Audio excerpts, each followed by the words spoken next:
Ben moi, en fait, c'est que c'est très simple, c'est que je viens d'une famille de profs en général. Puis comme ma mère est française, on allait passer tous nos étés en France, en Normandie.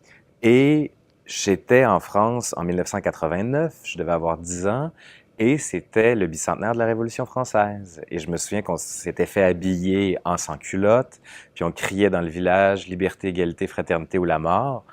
Donc, ça a été le premier vrai contact. Puis peu de temps après, ben c'est toujours les fêtes pour le débarquement de Normandie, 50e, 60e, auquel j'ai assisté. Donc, mon oncle nous a fait tout refait le panorama du débarquement. Donc, ça a été un contact réel, pourrait-on dire, sur les lieux de l'histoire.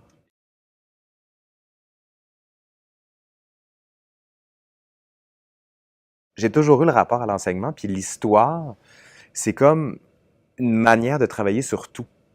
Parce que l'histoire ne nous ferme pas à un domaine en particulier. On peut faire de l'histoire de la médecine, on peut faire de l'histoire de la guerre, l'histoire militaire, l'histoire diplomatique, l'histoire culturelle, l'histoire de la vie quotidienne, l'histoire des sports, l'histoire des loisirs, l'histoire de la psychologie. Finalement, c'est ce que j'aimais dans l'histoire, c'est un peu comme je suis en général, c'est que je touche à tous les aspects de la vie, tout l'ordinaire, tout le quotidien, mais tout ce qui fonde l'homme dans son univers. On a souvent l'impression que l'histoire s'est coupée du monde. Absolument pas. Il y a un an et demi, j'ai été approché par Ubisoft parce qu'ils étaient en train de développer Assassin's Creed Unity, qui est un jeu vidéo qui porte sur la Révolution française. Et ils m'ont dit à quoi ressemblait Paris. Ils ont reconstitué la totalité de Paris de 1789, comment les gens vivaient, comment ils s'habillaient, comment ils bougeaient, comment ils réagissaient avec la police, comment le corps était ployé par le travail ordinaire, les odeurs, les chants, les cris, tout ça est mis en scène comme une industrie du film, mais dans le jeu vidéo, ce qui fait qu'il y a une activité immersive du joueur. Et ce qui est une industrie du jeu vidéo peut être investi par les historiens. L'histoire est un moteur d'imagination complètement fou, mais c'est un moteur commercial. On ne maîtrise pas encore la totalité de ce que l'histoire peut produire économiquement.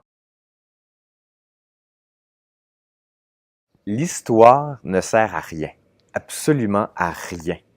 Il n'y aura jamais d'usine d'historien qui va ouvrir. Il n'y aura jamais un emploi qui va dire on veut un historien. C'est pas ça qu'on veut. Il y en a beaucoup de gens qui vont vous dire après ça, ça va vous former comme un être social, être critique. Oui, c'est vrai. L'avantage de l'histoire, c'est plus que ça. C'est que c'est un confort intellectuel. Peut-être que ce que vous avez envie de faire, c'est de travailler sur les mines de charbon au Mont-Mégantic en 1930. Puis ça vous fait triper. Ben c'est très bien comme ça. Il y a la notion de bonheur individuel qu'on doit être capable de définir à travers la recherche, puis à travers l'épanouissement intellectuel. Puis le fait de développer un aspect critique, oui, c'est vrai.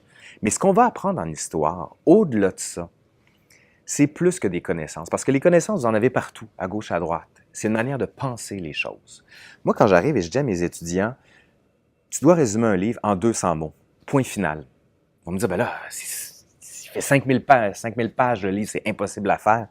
Mais quand on arrive dans la vie en général, les métiers qui vont nous permettre de vivre, ça va être dans les industries culturelles, ça va être dans les ministères, et on va toujours vous demander de résumer en peu de mots quelque chose de complexe. Et si en plus de résumer efficacement, vous êtes capable de le faire de manière schématique, précise et organisée, n'importe quel travail. Vous allez pouvoir faire n'importe quel travail. Mais l'histoire va vous donner une pensée globale des choses, ce qui fait que quand vous allez arriver sur un événement, vous allez être capable de comprendre non pas l'événement dans sa durée très très brève, mais d'être capable de le replacer dans un contexte très large et d'avoir une compréhension des choses.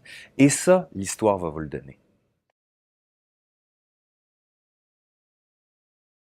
Étudier en sciences humaines, c'est se faire plaisir avant tout. Parce qu'on a toujours l'impression que notre travail ou nos études doivent servir à quelque chose. C'est faux. C'est complètement faux. Votre travail va vous former par la suite. L'avantage des sciences humaines, c'est de se développer en tant qu'être humain qui s'intéresse à tout. Quand on était enfant, on touchait à tout. On voulait tout faire. Mais plus on avance dans l'âge adulte, plus on a l'impression qu'il faut se limiter. C'est complètement faux. Et l'avantage des sciences humaines, c'est que le monde est ouvert. Faites ce que vous voulez. C'est ça, étudier en sciences humaines.